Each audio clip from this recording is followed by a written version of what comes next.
If you're having a hard time keeping up with the latest sanctions on North Korea, you are not alone. The U.S. Treasury Department announced them on the 24th of January. Outside of the small group of people for whom such stuff is the vital life's blood of specialization, the UN panel of experts, Treasury-types, and a very small handful of think tankers who tend to have sub-interests in missile technology and satellite imagery, everyone is on the back foot trying to get up to speed. But, in truth, things could be more difficult. Imagine trying to keep up with the barrage of sanctions data from a very different vantage point, from a place that truly matters in terms of enforcement, namely, the offices of the PRC Customs Bureau in Dandong or its port of Donggang. Do the customs officers and workers in Dandong read the New York Times or the Wall Street Journal? Do they talk about Stephan Haggard's, or Justin Hastings, or John S. Park's latest presentations and books? Are there grimy and dog-eared stacks of thick printouts of Chinese translations of Leo Byrne's NK Pro output from 2017 on their desks? More measurably, we can ask to what extent, if any, of the new sanctions are being discussed in the Chinese news media, or by PRC state academics when a Chinese bank of business is hit with an executive order, a Treasury notice for working with North Korea. Does anyone in China hear about its sparse coverage? To judge from commentaries in foreign affairs tabloids, more ink has been spilled in China on the alleged perils of the Vancouver conference than what the new sanctions actually are, much less how they're going to be enforced. What passes for news in China about the measures dwells more on the government's desired attitude toward the sanctions. However, the organ of the CCP Youth League, the Beijing Qingyongbao, appears to be one of the few Chinese outlets that was permitted to cover the new U.S. sanctions on North Korea, doing so with an antiseptic summary of the targets and the shipping element. But the explanatory element of the article dwelled on the unprecedented nature of the U.S. pressure campaign, highlighting that North Korea is under threat from American preemptive attacks, and implying that these threats, along with sanctions, could scupper the positive steps being taken in inter-Korean relations.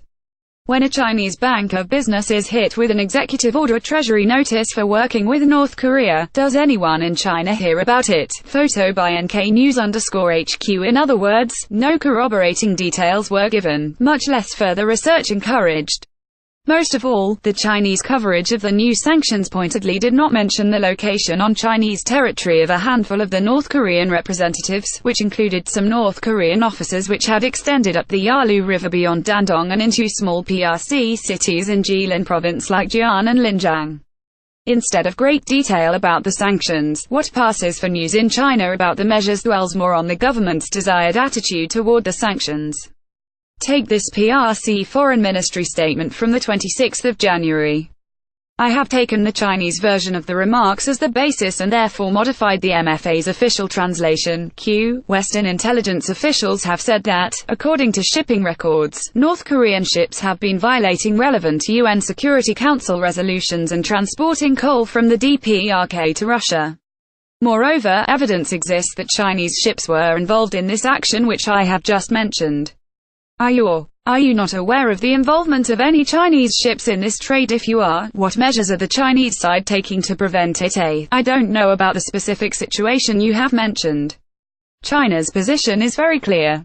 We hope that the UN Security Council resolutions on the DPRK will be fully and earnestly implemented. We will not allow any Chinese enterprise or individual to engage in any violation of Security Council resolutions.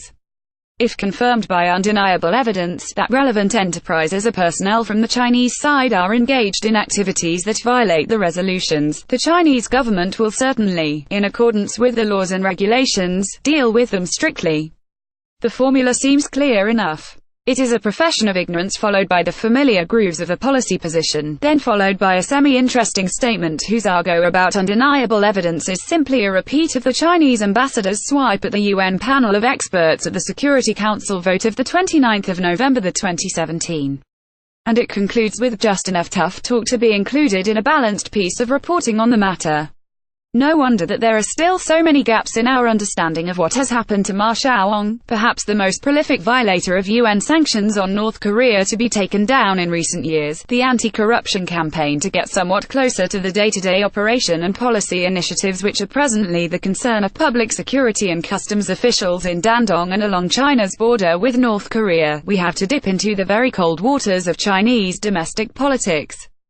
Xi Jinping is engaged in a massive campaign to control his own party, using anti-corruption campaigns as a primary vehicle. He is also restructuring the military command structure whilst emphasizing border defense.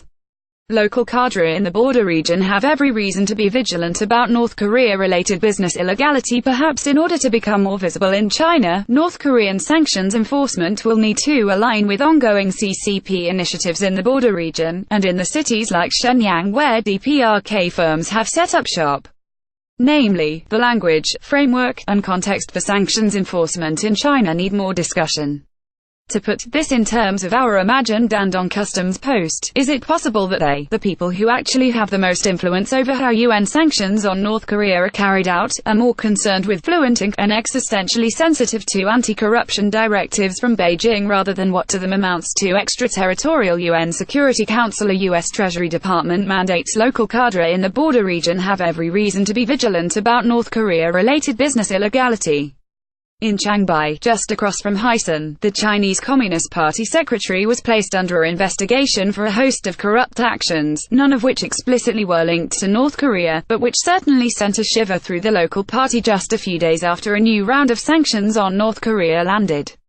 In Dandong, a new national campaign to wipe out criminal syndicates is being pushed into every bureaucracy, where incentives for informants are mixed with warnings of harsh punishments for those who leak state secrets or reveal, presumably to journalists, details about who is under investigation and for what.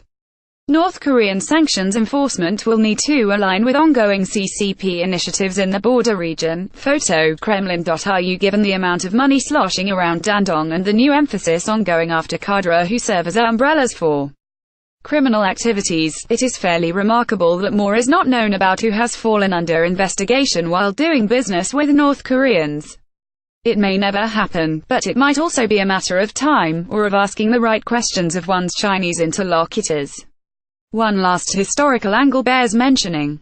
The rhetorical and political similarities between the current Xiist campaign and Mao's five anti-campaigns of 1951-52 are striking.